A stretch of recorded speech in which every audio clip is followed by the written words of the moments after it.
Hi hello ನಮಸ್ಕಾರ. ಎಲ್ರಿಗೂ ಗೊತ್ತಿದೆ, ನಮ್ಮ ಭಾರತ ತಂಡದ ಹೆಮ್ಮೆಯ ಕ್ರಿಕೆಟರ್, ಮಾಜಿ ನಾಯಕ, ಹಿಟ್ಮ್ಯಾನ್ ಖ್ಯಾತಿಯ ರೋಹಿತ್ ಶರ್ಮಾ ಅವರಿಗೆ ಭಾರತ ಸರ್ಕಾರ ಪದ್ಮಶ್ರೀ ಪ್ರಶಸ್ತಿಯನ್ನು ಕೊಟ್ಟು ಗೌರವಿಸಿದೆ. ಪದ್ಮಶ್ರೀ ಪ್ರಶಸ್ತಿ ಭಾರತದ ಅತ್ಯುನ್ನತ ನಾಗರಿಕ ಪ್ರಶಸ್ತಿಗಳಲ್ಲಿ 4ನೇ ಅತ್ಯುನ್ನತ ನಾಗರಿಕ ಪ್ರಶಸ್ತಿ. ಮೊದಲನೇದು ಭಾರತ ರತ್ನ, ಪದ್ಮವಿಭೂಷಣ, ಪದ್ಮಭೂಷಣ, ಅದಾದ್ಮೇಲೆ ಪದ್ಮಶ್ರೀ ಪ್ರಶಸ್ತಿ. ಈ ಪ್ರಶಸ್ತಿನ ಏನು ಕೊಡ್ತಾರೆ ಅಂದ್ರೆ ಕಲೆ, ಸಾಹಿತ್ಯ, ವಿಜ್ಞಾನ, ಶಿಕ್ಷಣ, ಸಮಾಜ ಸೇವೆ, ಕ್ರೀಡೆ ಇತ್ಯಾದಿ ವಿಷಯಗಳಲ್ಲಿ ಯಾರು ಅವಿಸ್ಮರಣೀಯ ಸಾಧನೆಯನ್ನ ಮಾಡಿರ್ತಾರಲ್ವಾ ಅವರಿಗೆ ಭಾರತ ಸರ್ಕಾರ ಈ ಒಂದು ಪ್ರಶಸ್ತಿಯನ್ನ ಕೊಡುತ್ತೆ. ಇನ್ನು ಪದ್ಮಶ್ರೀ ಪ್ರಶಸ್ತಿಯ ಪದಕ ಯಾವ ತರ ಇರುತ್ತೆ ಅಂದ್ರೆ, ಈ ಪದಕದ ಮಧ್ಯಭಾಗದಲ್ಲಿ ಕಮಲ ಪುಷ್ಪದ ವಿನ್ಯಾಸ ಇರುತ್ತೆ. ಮೇಲ್ಗಡೆ ಪದ್ಮ, ಕೆಳಗಡೆ ಶ್ರೀ ಅಂತ ಹೇಳ್ಬಿಟ್ಟು ದೇವನಾಗರಿ ಲಿಪಿಯಲ್ಲಿ ಬರೆದಿರ್ತಾರೆ. ಇಂಥ ಒಂದು ಅತ್ಯುನ್ನತ ಪ್ರಶಸ್ತಿಯನ್ನ ರೋಹಿತ್ ಶರ್ಮಾ ಅವರು ಜೂನ್ 23, 2026ರಂದು ರಾಷ್ಟ್ರಪತಿಗಳಿಂದ ಸ್ವೀಕಾರ ಮಾಡ್ತಾರೆ. ಸ್ನೇಹಿತರೆ, ಸ್ಪಿನ್ನರ್ ಆಲ್ರೌಂಡರ್ ಆಗಿ ತನ್ನ ಕ್ರಿಕೆಟ್ ಜೀವನವನ್ನ ಶುರು ಮಾಡಿದ ಒಬ್ಬ ವ್ಯಕ್ತಿ ಮುಂದೆ ವಿಶ್ವದ ಶ್ರೇಷ್ಠ ಓಪನಿಂಗ್ ಬ್ಯಾಟ್ಸ್ಮನ್ ಗಳಲ್ಲಿ ಒಬ್ಬರಾಗ್ತಾರೆ. ಮೈದಾನದ ಮೂಲೆ ಮೂಲೆಗೂ ಸಿಕ್ಸರ್ ಗಳನ್ನ ಬಾರಿಸಿ ಹಿಟ್ ಮ್ಯಾನ್ ಅನ್ನೋ ಬಿರುದನ್ನ ಪಡೆದು ಇಡೀ ಕ್ರಿಕೆಟ್ ಜಗತ್ತನ್ನೇ ಆಳ್ತಾರೆ. ಅವರೇ ರೋಹಿತ್ ಗುರುನಾಥ್ ಶರ್ಮಾ. ಇವರು ಮಹಾರಾಷ್ಟ್ರದ ನಾಗ್ಪುರದಲ್ಲಿ 1987 ಏಪ್ರಿಲ್ 30ನೇ ತಾರೀಕು ಗುರುನಾಥ್ ಶರ್ಮಾ ಹಾಗೆ ಪೂರ್ಣಿಮಾ ದಂಪತಿಗಳಿಗೆ ಜನಿಸ್ತಾರೆ. ನಾವು ಸ್ಟ್ರೈಟ್ ಆಗಿ ಇವರ ಕ್ರಿಕೆಟ್ ಜೀವನಕ್ಕೆ ಬರೋದಾದ್ರೆ 2007ರಲ್ಲಿ ಏಕದಿನ ಕ್ರಿಕೆಟ್ಗೆ ಇವರು ಪಾದಾರ್ಪಣೆಯನ್ನ ಮಾಡ್ತಾರೆ ಐರ್ಲೆಂಡ್ ವಿರುದ್ಧದ ಪಂದ್ಯದಲ್ಲಿ. ಹಾಗೆ 2007ರಲ್ಲೇ ಇಂಗ್ಲೆಂಡ್ ವಿರುದ್ಧ T20 ಕ್ರಿಕೆಟ್ಗೆ ಇವರು ಪಾದಾರ್ಪಣೆಯನ್ನ ಮಾಡ್ತಾರೆ.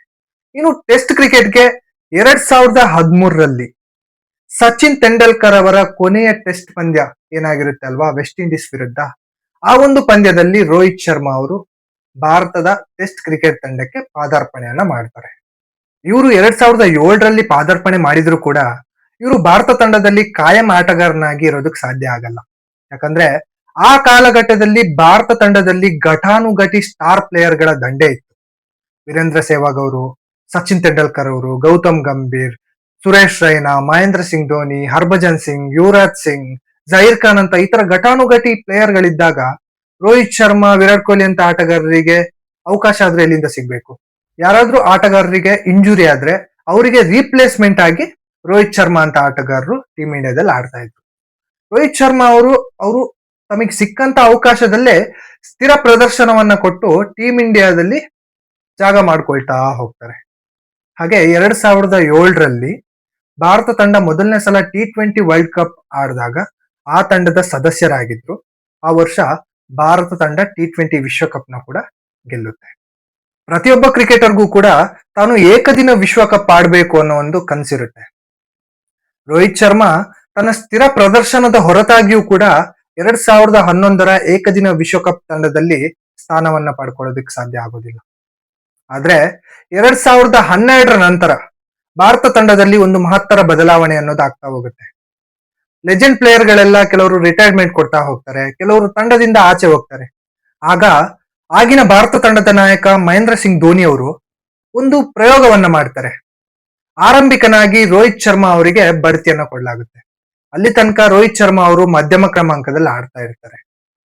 2013 ಚಾಂಪಿಯನ್ ಟ್ರೋಫಿ ಏನಿರುತ್ತಲ್ವಾ, ಅದರಲ್ಲಿ ರೋಹಿತ್ ಶರ್ಮಾ ಅವರು ಮೊದಲನೇ ಸಲ ಭಾರತ ತಂಡದ ಓಪನರ್ ಆಗಿ ಕಣಕ್ಕಿಳಿತಾರೆ. ಅಲ್ಲಿಂದ ರೋಹಿತ್ ಶರ್ಮಾ ಅವರು ಹಿಂದೆ ತಿರುಗಿ ನೋಡ್ಲೇ ಇಲ್ಲ. ತನ್ನ ಅದ್ಭುತ ಆಟದಿಂದ ರೋಹಿತ್ ಶರ್ಮಾ ಅವರು ಭಾರತ ತಂಡದ ಕಾಯಂ ಆಟಗಾರನಾಗ್ತಾರೆ. ಹಾಗೆ 2015ರಲ್ಲಿ ರೋಹಿತ್ ಶರ್ಮಾ ಅವರು ತಮ್ಮ ಮೊಟ್ಟ ಮೊದಲ ಏಕದಿನ ವಿಶ್ವಕಪ್ ಅನ್ನ ಆಡುತ್ತಾರೆ.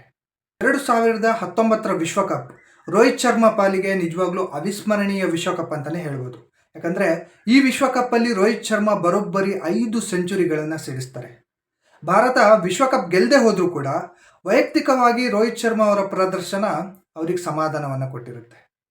ಹೀಗೆ ಭಾರತ ತಂಡದಲ್ಲಿ ದಿನದಿಂದ ದಿನಕ್ಕೆ ತನ್ನ ಛಾಪನ್ನ ಮೂಡಿಸುತ್ತಾ ದಾಖಲೆಗಳ ಮೇಲೆ ದಾಖಲೆಯನ್ನ ಬರೆದಂತ ರೋಹಿತ್ ಶರ್ಮಾ 2021ರಲ್ಲಿ ಭಾರತ ತಂಡದ ನಾಯಕರಾಗ್ತಾರೆ. 2023ರಲ್ಲಿ ಭಾರತ ಏಕದಿನ ಕ್ರಿಕೆಟ್ ವಿಶ್ವಕಪ್ ತಂಡವನ್ನ ರೋಹಿತ್ ಶರ್ಮಾ ಅವರು ಮುನ್ನಡೆಸ್ತಾರೆ. ರೋಹಿತ್ ಶರ್ಮಾ ಅವರು 2015ರಲ್ಲಿ ಆಟಗಾರನಾಗಿ ಏಕದಿನ ವಿಶ್ವಕಪ್ ಅನ್ನು ಆಡಿದರೆ 2019 ವಿಶ್ವಕಪ್ ಅನ್ನ ಉಪನಾಯಕನಾಗಿ ಆಡ್ತಾರೆ. ಹಾಗೆ 2023 ವಿಶ್ವಕಪ್ ಅನ್ನ ನಾಯಕನಾಗಿ ತಂಡವನ್ನ ಫೈನಲ್ಗೆ ಕೊಂಡೊಯ್ತಾರೆ.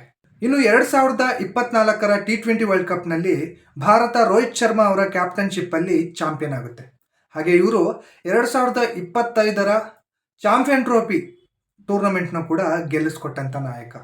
ಒಟ್ಟಾರೆ ಇವರು ಮಹೇಂದ್ರ ಸಿಂಗ್ ಧೋನಿ ಅವರ ನಂತರ ಭಾರತಕ್ಕೆ ಅತಿ ಹೆಚ್ಚು ICC ಟ್ರೋಫಿಗಳನ್ನು ಗೆದ್ದುಕೊಟ್ಟ ಎರಡನೇ ನಾಯಕರಾಗ್ತಾರೆ.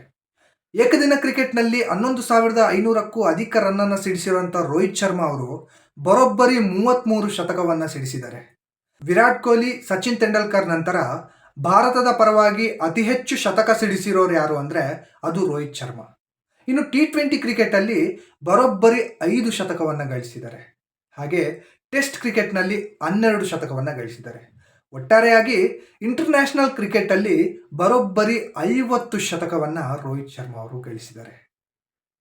ಇನ್ನು IPL ಕೆರಿಯರ್ ಅಂತ ಬಂದರೆ ರೋಹಿತ್ ಶರ್ಮಾ ಅವರು 2008ರಲ್ಲಿ ಡೆಕ್ಕನ್ ಚಾರ್ಜರ್ಸ್ ತಂಡದ ಪರವಾಗಿ ತಮ್ಮ IPL ಜರ್ನಿಯನ್ನು ಶುರು ಮಾಡ್ತಾರೆ.